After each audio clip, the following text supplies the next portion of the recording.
Hi friends, welcome to our channel. இன்னைக்கு நம்ம சேனல்ல வந்து மட்டன் குழம்பு எப்படி செய்யறதுன்னு பார்க்கலாம். இதுக்கு வந்து நான் 1/2 கிலோ மட்டன் எடுத்துக்கிறேன். இதுக்கு வந்து மிளகு அரைக்கிறதுக்கு ஃபர்ஸ்ட் வந்து ஒரு பெரிய வெங்காயம் நறுக்கி வச்சிருக்கேன். ஒரு கைப்பிடி கறிவேப்பிலை, 1 ஸ்பூன் சீரகம், 1 ஸ்பூன் மிளகு, 3 காஞ்ச மிளகாய் எடுத்துக்கிறேன். 2 ஸ்பூன் நல்லெண்ணெய், ஒரு 1/4 மூடி அளவுக்கு தேங்காய், அதுக்கு அப்புறம் வந்து கொத்தமல்லி தூள், கறிமிளகுடின்னு நாங்கள் சொல்லுவோம். இது வந்து வீட்டில் அரைச்சி ரெடி பண்ண கறிமிளகுடி. இதில் வந்து பார்த்தீங்கன்னா மல்லித்தூள், சீரகம், மிளகு போட்டு வறுத்துட்டு அதை வந்து நாங்கள் மிஷினில் கொடுத்து அரைச்சது. நீங்கள் இது இந்த மாதிரி உங்ககிட்ட வீட்டில் செஞ்ச பொடி இல்லைன்னா மல்லித்தூள் வந்து 3 ஸ்பூன் எடுத்துக்கோங்க. இப்போ இந்த எல்லாம் வந்து நம்ம வணக்கி அரைச்சி ஒரு பேஸ் ரெடி பண்ணிக்க போகிறோம். இப்போ இந்த பொருட்கள் எல்லாம் வந்து நம்ம வணக்காமல் அப்படியே பச்சையாக அரைச்சிக்க போகிறோம். இஞ்சி ஒரு துண்டு, பூண்டு வந்து 6 பல் எடுத்து நான் கட் பண்ணி வச்சுருக்கேன், சோம்பு 1 ஸ்பூன், கசகசா 1 ஸ்பூன், பட்டை கொஞ்சம், 2 கிராம்பு, இதையெல்லாம் வந்து நம்ம பச்சையாகவே அரைச்சிட்டு பேஸ்ட் மாதிரி ரெடி பண்ணிவிட்டு வெங்காயம் வணங்குறப்ப நம்ம இதை சேர்த்து வணக்க போகிறோம். இப்போ குழம்பு தாளிக்கிறதுக்கு வந்து பார்த்திங்கன்னா 2 ஸ்பூன் நல்லெண்ணெய், ஒரு 1/4 ஸ்பூன் கடுகு, ஒரு அரை பெரிய வெங்காயம், 2 பச்சை மிளகாய், ஒரு கொத்து கருவேப்பிலை, கடைசியாக வந்து கொஞ்சம் மல்லி இலை போட்டு இறக்குறக்கு. இப்போ நம்ம வந்து அரைக்க வேண்டியதெல்லாம் அரைச்சி ரெடி பண்ணிவிட்டு அதுக்கப்புறம் வந்து குழம்பு தாளித்து விட்டுடலாம். எப்படி செய்கிறதுன்னு பார்க்கலாம் வாங்க.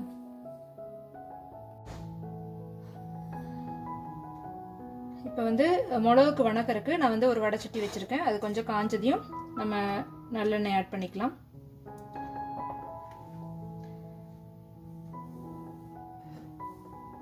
எண்ணெய் காஞ்சதையும் அதில் வந்து ஃபஸ்ட்டு வந்து நீங்கள் சீரகம், மிளகு,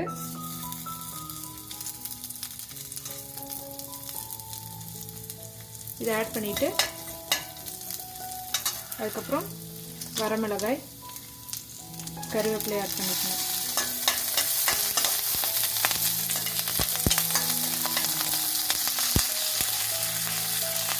இதை ஒரு நிமிஷம் வணங்கினதையும் இதில் வந்து ஆனியன் போட்டுருங்க.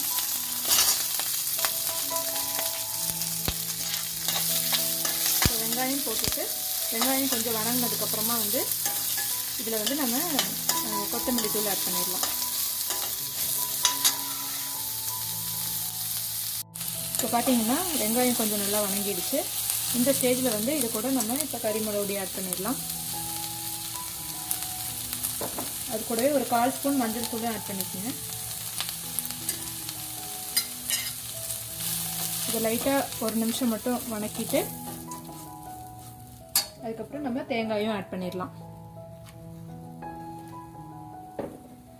ஸோ இதை நீங்கள் ஆட் பண்ணதுக்கப்புறம் ரொம்ப நேரம் வணக்க வேண்டியதில்லை. ஒரு நிமிஷம் மட்டும் மீடியம் ஃப்ளேமில் வணக்கிட்டு ஆஃப் பண்ணிடுங்க. அதுக்கப்புறம் இது ஆறுனதுக்கப்புறம் இதை வந்து அரைச்சி ஒரு பேஸ் ரெடி பண்ணிக்கலாம்.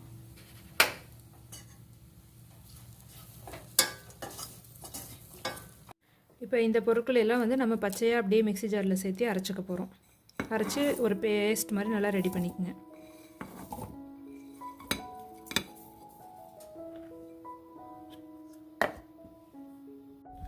பார்த்தீங்கன்னா இந்த மிளகுக்கு வணக்கினதும் ஆறிடுச்சு. இதையும் வந்து இப்போ நம்ம அரைச்சி எடுத்துக்கலாம்.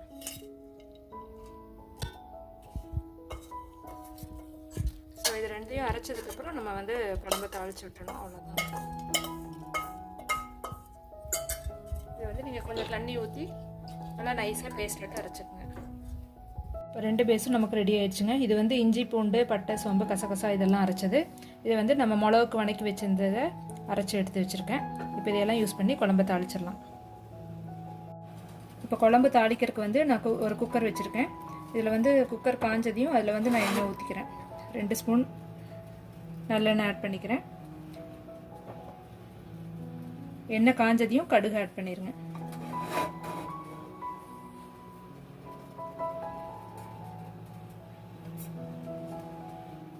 கடுகு பொரிஞ்சதுக்கப்புறம் நம்ம மற்றெல்லாம் ஆட் பண்ணிக்கலாம்.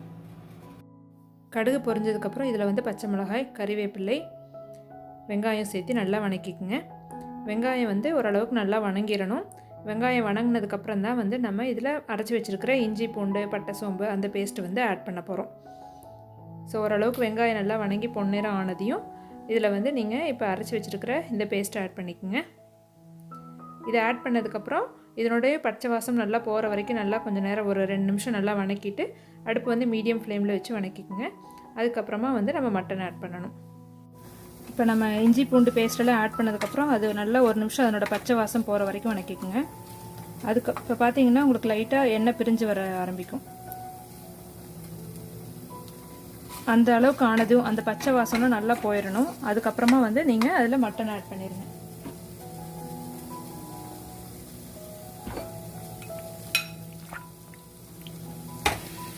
மட்டன் ஆட் பண்ணிவிட்டு நல்லா இந்த இஞ்சி பூண்டு பேஸ்ட்டோடு சேர்த்து இதை கிளறி விடணும்.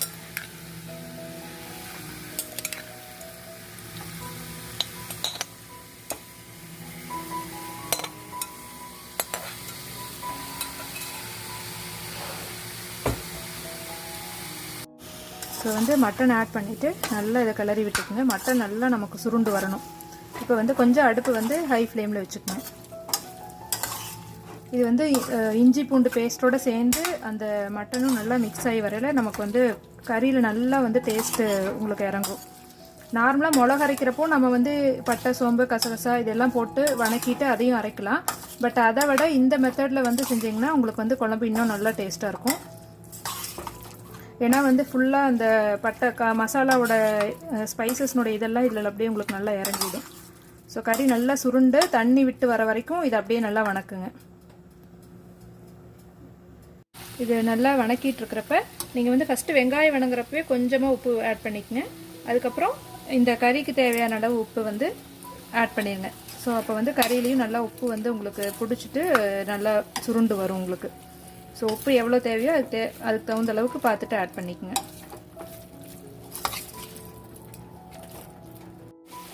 இப்போ பார்த்தீங்கன்னா உங்களுக்கு வந்து கறியிலேருந்து லைட்டாக தண்ணி விட ஆரம்பிச்சிருக்கும். தண்ணி வந்து நான் எதுவுமே ஆட் பண்ணல, இது வந்து கறியிலேருந்து வர்ற தண்ணி தான். ஸோ இந்த ஸ்டேஜில் வந்து கறியும் நம்மளுக்கு நல்லா உங்களுக்கு சுருண்டு வந்திருக்கும். இப்போ வந்து நீங்கள் இதில் வந்து நம்ம அரைச்சி வச்சுருக்கிற மிளகா ஆட் பண்ணிடுங்க.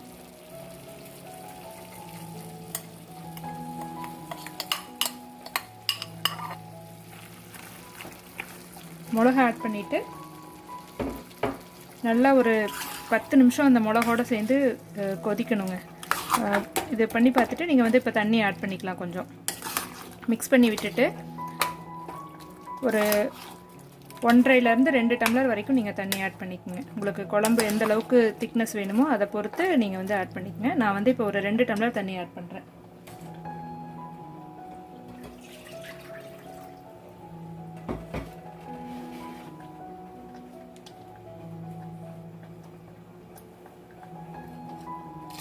வந்து மிளகா அரைச்சிட்டு அந்த மிக்சியிலேருந்து நான் 2 டம்ளர் தண்ணி அளந்து ஊற்றி எடுத்த தண்ணி இதை ஊற்றுனதுக்கப்புறம் நல்லா வந்து மிளகோடு சேர்ந்து கறியும் கொதிச்சு வரணும். அப்படியே வந்து நல்லா கொதிக்க விட்டுருங்க. ஒரு 10 நிமிஷம் அப்படியே கொதிக்கட்டும். அதுக்கப்புறம் நம்ம வந்து குக்கரை வந்து உப்பெல்லாம் செக் பண்ணிவிட்டு குக்கரை மூடி போட்டு விசில் விட்டுடலாம்.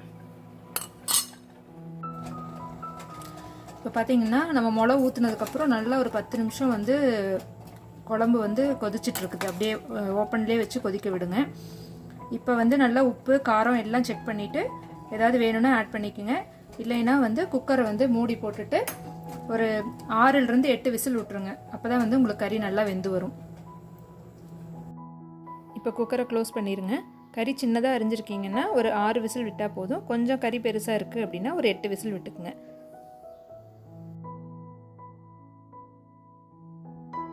இப்போ பார்த்தீங்கன்னா நமக்கு வந்து குக்கர் விசில் அடங்கிடுச்சு. இப்போ ஓப்பன் பண்ணி பார்த்துடலாம்.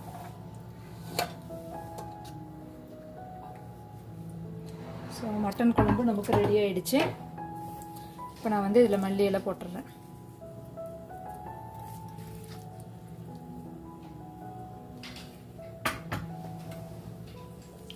போட்டுட்டு நல்லா ஒரு கிளறி விட்டுட்டு நம்ம வந்து சர்வ் பண்ணிடலாம் சாப்பாட்டோட.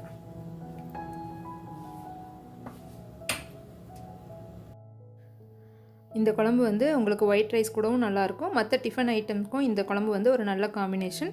கண்டிப்பாக நீங்களும் ட்ரை பண்ணி பாருங்கள். இந்த ரெசிபி உங்கள் எல்லாத்துக்கும் பிடிச்சிருக்குன்னு நினைக்கிறேன்.